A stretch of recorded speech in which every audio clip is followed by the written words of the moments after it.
मैं मस्तक पर अर्धचंद्र धारण करने वाली शिव शक्ति स्वरूपा भगवती कामेश्वरी का हृदय में चिंतन करता हूँ। वे तपाए हुए स्वर्ण के समान सुंदर हैं। सूर्य, चंद्रमा और अग्नि ये ही तीन उनके नेत्र हैं तथा वे अपने मनोहर हाथों में धनुष, बाण, अंकुश, पाश और शूल धारण किए हुए हैं। ऋषि कहते हैं, राजन, अपने प्राणों के समान प्यारे भाई निशुंभ को मारा गया देख तथा सारी सेना का संहार होता जान शुंभ ने कुपित होकर कहा, दुष्ट दुर्गे, तू बल के अभिमान में आकर झूठ मूठ का घमंड ना दिखा। तू बड़ी मानिनी बनी हुई है, किंतु दूसरी स्त्रियों के बल का सहारा लेकर लड़ती है। देवी बोली, ओ दुष्ट, मैं अकेली ही हूँ। इस संसार में मेरे सिवा दूसरी कौन है? देखिए, मेरी ही विभूतियां हैं, अतः मुझमें ही प्रवेश कर रही हैं। तदनंतर ब्रह्माणी आदि समस्त देवियां अंबिका देवी के शरीर में लीन हो गईं। उस समय केवल अंबिका देवी ही रह गईं। देवी बोली, मैं अपनी ऐश्वर्य शक्ति अनेक रूपों में यहाँ उपस्थित हुई थी, उन सब रूपों को मैंने समेट लिया, अब अकेली ही युद्ध में खड़ी हूँ, तुम भी स्थिर हो जाओ। ऋषि कहते हैं, तदनंतर देवी और शुंभ दोनों में सब देवताओं तथा दानवों को देखते देखते भयंकर युद्ध छिड़ गया।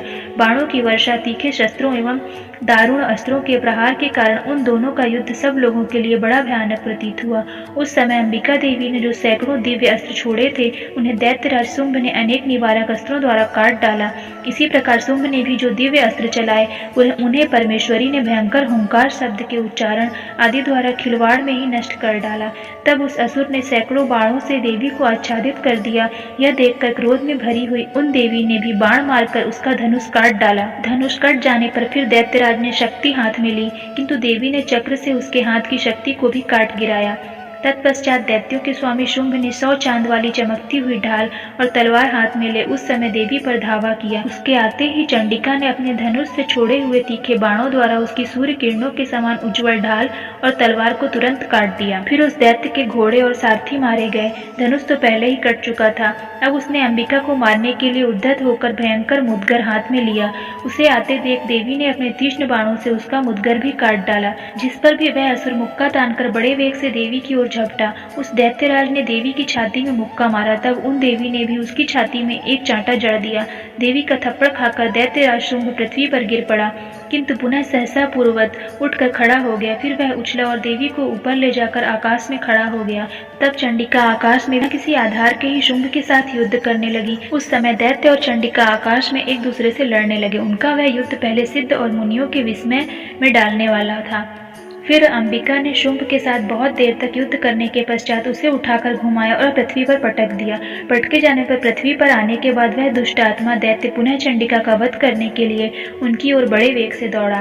तब समस्त दैत्यों के राजा शुंभ को अपनी ओर आते देख देवी ने त्रिशूल से उसकी छाती छेदकर उसे पृथ्वी पर गिरा दिया। देवी के शूल की धार से घायल होने पर उसके प्राण पखेरु उड़ गए और वह समुद्रों, द्वीपों तथा पर्वतों सहित समूची पृथ्वी को कंपाता हुआ भूमि पर गिर पड़ा। तदनंतर उस दुरात्मा के मारे जाने पर संपूर्ण जगत प्रसन्न एवं पूर्ण स्वस्थ हो गया तथा आकाश स्वच्छ दिखाई देने लगा। पहले जो उत्पात सूचक मेघ और उल्कापात होते थे, वे सब शांत हो गए तथा उस दैत्य के मारे जाने पर नदियां भी ठीक मार्ग से बहने लगीं। उस समय शुंभ की मृत्यु के बाद संपूर्ण देवताओं का हृदय हर्ष से भर गया और गंधर्वगण मधुर गीत गाने लगे। दूसरे गंधर्व बाजे बजाने लगे और अप्सराएं नाचने लगीं। पवित्र वायु बहने लगी। सूर्य की प्रभा उत्तम हो गई। अग्निशाला की बुझी हुई आग अपने आप प्रज्वलित हो उठी तथा संपूर्ण दिशाओं के भयंकर शब्द शांत हो गए।